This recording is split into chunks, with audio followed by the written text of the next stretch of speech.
Cet épisode vous est présenté par les Absnots, correcteurs de Martoon Cartoons depuis août 2021. Aussi, spoiler.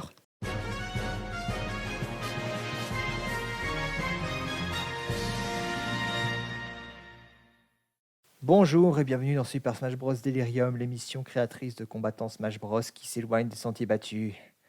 Et non, vous ne rêvez pas. Non seulement je prends du temps pour faire mes vidéos, mais en plus j'y vais à reculons. J'ai fini l'épisode 4, et ben non, je retourne à l'épisode 3. Un niveau d'incompétence jamais égalé sur YouTube. Bref.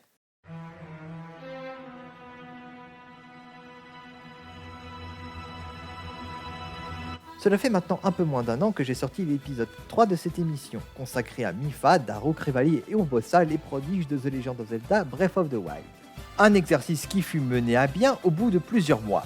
Mais vous aurez remarqué que le délai entre la partie 2 et 3 est beaucoup plus court que celui entre la partie 1 et 2. Pour la simple raison qu'une annonce très précise m'a donné un bon gros coup de pied au cul pour finir l'épisode au plus vite. Alors que j'animais encore la partie 2, Nintendo nous a révélé l'existence de Hyrule Warriors, l'ère du fléau. La deuxième fois que l'univers de The Legend of Zelda est adapté au gameplay de la série Warriors de Koei Tecmo. Pour ceux qui ne sont pas trop familiers avec le sujet, le concept est simple. Tu es un gars, tu te retrouves face à des armées entières, tu bourrines, et puis basta. Ici, la prémisse de ce jeu précis était de nous plonger dans la guerre contre le fléau qui a eu un siècle avant les événements de Breath of the Wild. Étant fan de Breath of the Wild et du tout premier Hyrule Warriors, j'étais très impatient de voir ce que ça allait donner. Mais cette annonce a eu des répercussions évidentes sur mon travail. C'était évident que les prodiges allaient être des personnages jouables dans ce jeu. Mais parce que j'avais déjà prévu à l'avance leur moveset, le jeu allait forcément présenter des nouvelles choses que j'aurais pu utiliser. Et puisque j'avais encore 2 parties à finir, voici ce que j'ai décidé de faire. De 1, je termine l'épisode tel qu'il était conçu à la base, comme si de rien n'était. Et de 2, j'attends que le jeu soit sorti pour créer, après coup, une 4ème partie où j'apporterai les modifications nécessaires à mes movesets. Quant aux modifications en question, je n'essaierai pas de forcer l'intégration de leurs mécaniques de gameplay respectives dans le jeu. Ils ont beau avoir participé à un Warriors, ce ne sont pas des personnages de Warriors à la base. Ce serait donc mieux que pour Smash Bros, leur moveset soit quelque peu différent.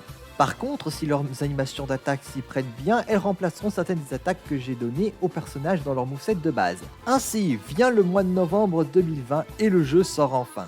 Et... il me donne du pain sur la planche.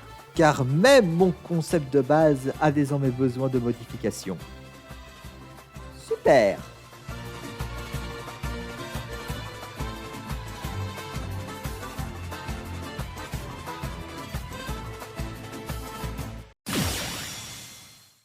Pour rappel, comme le dresseur de Pokémon ainsi que le duo Pyra et Mythra, j'avais fait des 4 prodiges, 4 combattants en un.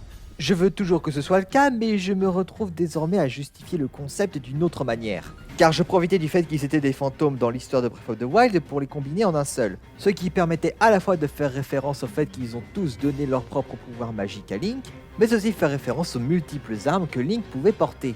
En pensant que Hyrule Warriors, l'ère du fléau allait être un simple préquel, je m'attendais à garder les choses comme elles étaient. Mais c'était sans compter sur Terrako. Ce petit gardien qui semble être issu de l'improbable mélange entre un œuf et R2D2 est la raison même pour laquelle ce jeu existe. Figurativement, car ce petit robot a remonté le temps pour empêcher nos héros d'échouer face au fléau, créant ainsi une nouvelle ligne temporelle où nos héros sont victorieux. Et où donc, les prodiges sont vivants. Et autant c'est cool d'avoir une occasion de faire un moveset pour les prodiges où ils ne sont pas de simples fantômes, autant maintenant je dois trouver une autre raison pour laquelle ils doivent se relayer. Et donc... quelles sont mes solutions ? Ainsi, les modifications que je vais adapter au concept sont non seulement pour m'adapter par rapport à ce que Hyrule Warriors a apporté de nouveau, mais également lui donner une identité propre. C'était un de mes plus gros regrets de mon concept original, je trouvais qu'il n'arrivait pas à se démarquer suffisamment. D'abord, 2 modifications apportées à l'attaque spéciale bas, changement d'arme, ou renommé ici, au vu du sujet, relais des prodiges. Premièrement, comme avec le dresseur, les prodiges peuvent se suivre dans un ordre précis. En se contentant d'appuyer sur B, le champion présent sur le terrain se fera relayer par le suivant selon l'ordre prédéfini. Mais en maintenant B enfoncé, c'est là que mon idée du premier jet réapparaît. Un menu surgit et le joueur peut alors choisir manuellement le prodige avec lequel il veut continuer. Deuxièmement, il faut qu'on parle de leur mécanique secondaire, la durabilité de leurs armes. Pour rappel, j'avais fait en sorte que leurs armes aient un nombre d'utilisations limité. qui, une fois atteint, force les prodiges à se battre avec des versions moins puissantes de leurs armes respectives. Et ils devaient utiliser une de leurs attaques pour déterrer un diamant afin de reforger leur arme cassée. C'est ce dernier point que je souhaite changer, et faire en sorte que comme leurs pouvoirs magiques respectifs, leur arme se régénère toute seule. Mais cela vient également avec le plus gros changement que j'ai apporté, ce qui se passe quand ils se font éjecter hors du terrain. Comme Pyra et Mythra, le prodige qui est mis KO sur le terrain n'est pas automatiquement remplacé par le suivant. En revanche, son arme est détruite sur le coup. En contrepartie, s'il a déjà utilisé son pouvoir magique mais qu'il n'a pas encore dépensé toutes les utilisations, alors il en regagnera une. Aussi, si son arme a déjà été détruite avant d'être mis KO, cela n'affecte pas sa recharge. Enfin, les détails visuels qui découlent des changements imposés. D'abord, pour justifier le fait qu'il se relaie, on va utiliser la tablette Sheka. Tous les personnages jouables de Hyrule Warriors l'ère du fléau peuvent l'utiliser et chacun a ses propres effets. Mais dans le cas présent, nous allons ironiquement utiliser l'une des quelques mécaniques qu'ils utilisent peu, la téléportation. Comme s'il y avait une des tours dans le même genre qu'on retrouve dans Breath of the Wild pas loin, que le prodige y retournait pour se reposer et là, un autre prend la relève. Et parlant de changement esthétique, l'animation de leur entrée sur le stage va également devoir changer. Or ici, c'est encore plus facile de trouver une solution. Car comme Link, tous les prodiges se sont retrouvés affublés de leur propre paravoile. Sauf Revali, mais bon, lui il est capable de voler, donc c'est normal. Du coup, comme le Link actuel de Smash, leur entrée sur le terrain sera eux arrivant en planant grâce à leur paravoile. Et voilà, il est désormais temps de passer aux attaques individuelles de chacun des prodiges que je changerai. Et pour bien commencer, on va débuter avec la prodige qui s'est retrouvée avec les changements les moins radicaux.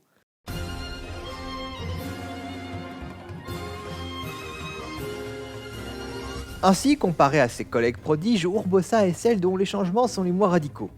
Ils concernent principalement ses attaques normales. Elles vont ainsi changer pour ressembler à de vraies attaques qu'elle a dans Hyrule Warriors l'ère du fléau.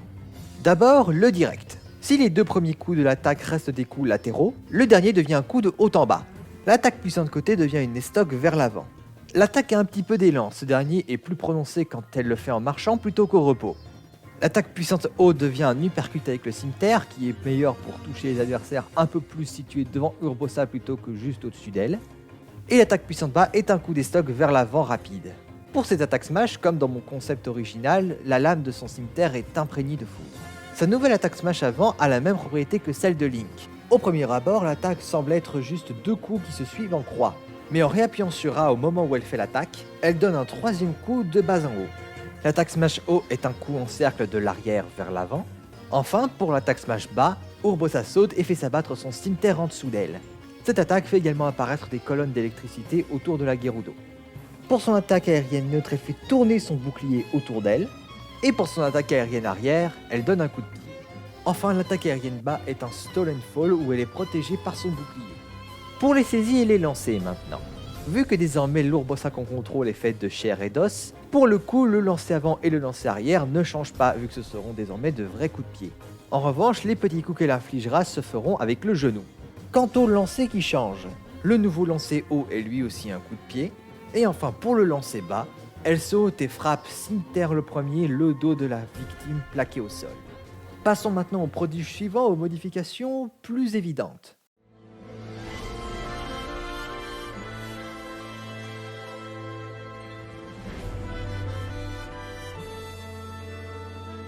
Pour Mipha, bien que certaines idées que j'ai eues se sont retrouvées également dans Hyrule Warriors dans une autre forme, c'est avec elle qu'on va commencer à avoir des changements encore plus distincts.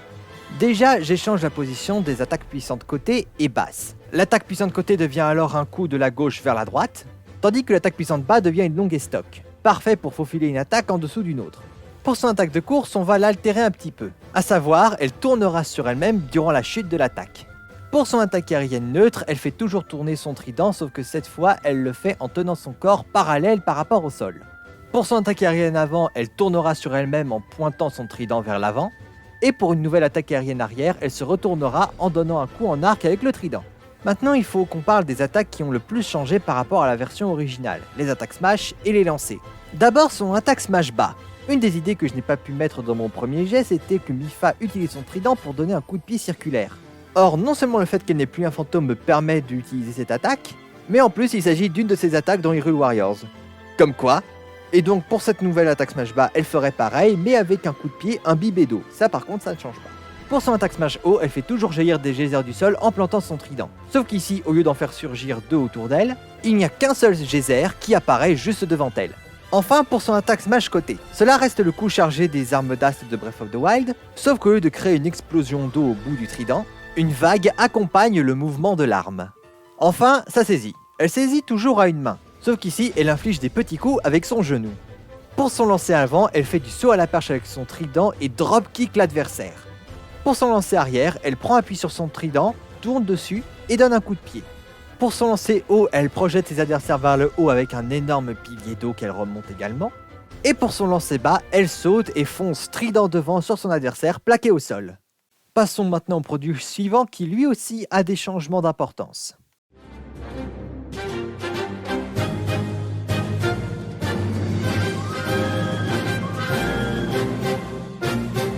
Avec Daruk, je me retrouve en effet à faire l'un des changements les plus importants.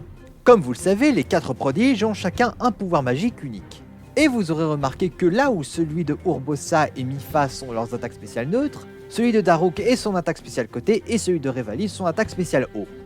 Pourquoi donc? Eh bien, ça venait d'une autre idée que j'avais eue pour un moveset concernant les prodiges, en quelque sorte leur version bêta, où sous leur forme de fantôme, ils étaient combinés en un seul combattant, et chacun de leurs pouvoirs magiques correspondait à l'une des attaques spéciales. Ce n'est qu'après que je me suis décidé à en faire 2 à des personnages qui se relayaient les uns les autres. Mais maintenant, après réflexion, c'est en effet plus logique que leurs pouvoirs magiques respectifs soient tous associés à leurs attaques spéciales neutres. Ainsi, le bouclier de Daruk et la roulade Goron, respectivement les attaques spéciales côté et neutres de ma première version, sont désormais inversés. Daruk déploie fièrement son bouclier pour son attaque spéciale neutre, tandis qu'il se met à rouler boulet, toujours entouré de son bouclier pour son attaque spéciale côté. Maintenant pour les attaques normales qui ont changé. Son attaque puissante côté est un coup latéral de gauche à droite. Pour son attaque puissante bas, il écrase le sol devant lui. Et sa nouvelle attaque puissante haut est un coup en arc. Aussi, il a désormais une nouvelle attaque de course. Pour courir, il se déplace toujours en roulant, mais pour sa nouvelle attaque, il bondit et écrase le sol de tout son corps. Pour ses attaques smash, elles restent les mêmes qu'avant, mais inspirées par l'air du fléau, le bout de la brise-montagne provoquera des explosions là où elle frappe. Ensuite, il a 2 nouvelles attaques aériennes. La première, l'attaque aérienne neutre. Il se met en boule et roule en l'air, brise-montagne brandie. Enfin, il a désormais comme attaque aérienne bas un Stolen Fall, se stoppant en l'air avant de retomber direct sur le sol, le cul en premier. Enfin, pour les lancers et les saisies. Il saisit toujours l'adversaire à une main, mais cette fois, les petits coups qu'il inflige, c'est en frappant l'adversaire dans le ventre. Son lancer avant est un harite, un bon gros coup avec la paume de la main. C'est une technique de sumo, un sport dont les gorons sont friands. Quant à son lancer haut, c'est plutôt une technique de catch ici, la prise du marteau pilon. Et voilà, 3 prodiges de fait, il n'y en a plus qu'un. Et c'est celui qui a les plus gros changements.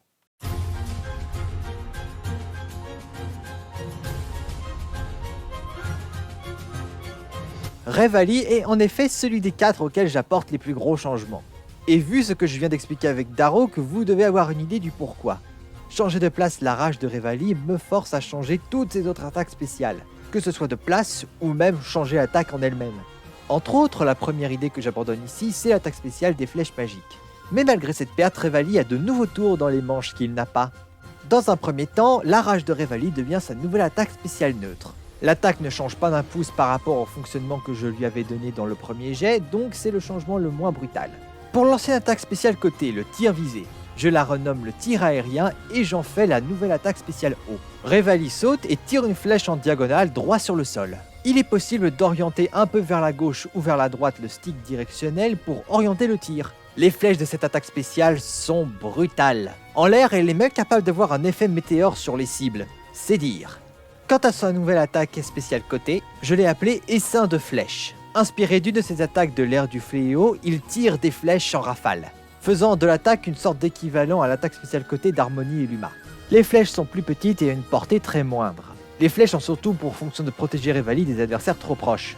Le direct et l'attaque puissante côté fonctionnent toujours de la même manière que je leur avais donné dans le premier jet, toujours aussi peu conventionnel. Mais j'ai 2 fonctions supplémentaires à leur donner. La première, c'est de viser les tirs vers le haut ou vers le bas avec l'attaque puissante côté. La deuxième, c'est que peu importe l'attaque utilisée, en maintenant le bouton A enfoncé, Revali ne tirera pas la flèche tout de suite, mais il chargera le tir. Il peut alors continuer de se déplacer avec son arc bandé. Maintenant, quant aux attaques normales. Sa nouvelle attaque puissante haut est un coup de pied, tandis que sa nouvelle attaque puissante bas est un tacle, Revali glissant au-dessus du sol, porté par le vent.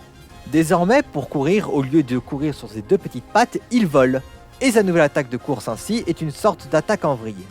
Pour ses attaques aériennes, par rapport au premier jet, ses attaques aériennes avant et arrière où il tire des flèches ne changent pas, et je leur applique également les mêmes changements que j'ai donnés au direct et à l'attaque puissante côté. Cela dit, je leur donne également une variante attaque smash. Ainsi, en faisant comme si on voulait faire une attaque smash en l'air, Revali tire 3 flèches en même temps. Pour ses autres attaques aériennes, il crée des explosions de vent. Une autour de lui pour l'attaque aérienne neutre, une au-dessus de lui pour l'attaque aérienne haute et une en dessous de lui pour l'attaque aérienne bas. Aussi, en l'air, en pointant le joystick vers le bas, Revali aura une animation spéciale où il commencera à partir en piqué. Enfin, pour sa saisie et ses lancers, il saisit l'adversaire par les serres de son pied et inflige des petits coups en le poignardant avec les flèches. Pour son nouveau lancer avant, il frappe l'adversaire d'un grand coup de pied, et pour son nouveau lancer bas, il plaque l'adversaire au sol, saute et l'écrase d'un coup de poing. Il n'y a désormais plus de changements importants à apporter à leur gameplay. Il y a cependant un dernier changement que j'aimerais apporter. Vu que dans cette nouvelle version du moveset des prodiges, ils sont vivants, l'animation de victoire que j'avais basée sur le fait que c'était des spectres ne marche plus, et il faut donc la remplacer. Désormais, leur dernière animation de victoire sera basée sur la cinématique de fin du DLC Lodo Prodige dans The Legend of Zelda Breath of the Wild. L'animation commence sur les 4 prodiges présents sur le terrain devant la caméra. Revali et Mipha se tenant un peu sur les côtés, le premier pour essayer de se démarquer des autres, la deuxième parce qu'elle est un peu timide, Urbosa étant la seule à être dans le champ et à déjà poser, tandis que Daruk se tient derrière tout le monde, contrarié parce que cette pose de groupe, soyons honnêtes, ne ressemble à rien. Il se met à sourire malicieusement et d'un coup, d'un grand geste des bras, il ramène tout le monde au centre de l'écran pour une photo de groupe bien plus enjouée, faisant ainsi référence à la photo de groupe de la dernière cinématique qui clôt les DLC de Breath of the Wild. Et voilà, avec ce correctif, je peux enfin affirmer que l'épisode 3 de Super Smash Bros Delirium est désormais officiellement conclu. Au vu du fait que mon travail pour ma chaîne YouTube ainsi que pour l'école vont désormais s'accumuler, je me devais de traiter le sujet le plus tôt possible. En particulier avant d'enfin me mettre à l'animation de l'épisode 5. Pour ce dernier, il va encore falloir attendre un petit peu. Je ne suis pas encore tout à fait dans l'humeur afin de le faire. Même si oui, je compte mener ce projet à bien. Mais ne vous inquiétez pas, car entre-temps, j'ai de quoi vous tenir très occupé. Oui, je sais, le R ne se prononce pas. Et alors ? Merci à tous d'avoir regardé cette vidéo. Si le contenu vous a plu, n'hésitez pas à mettre un like, des commentaires à faire, que ce soit des commentaires gentils ou des critiques constructives, la section commentaires est ouverte. Si vous êtes intéressé par mon contenu et que vous voulez le suivre, n'hésitez pas à vous abonner non plus. Quant à moi, je vous dis à la prochaine et, je l'espère, fin du mois d'octobre pour le reboot de Delirium Concept. À bientôt!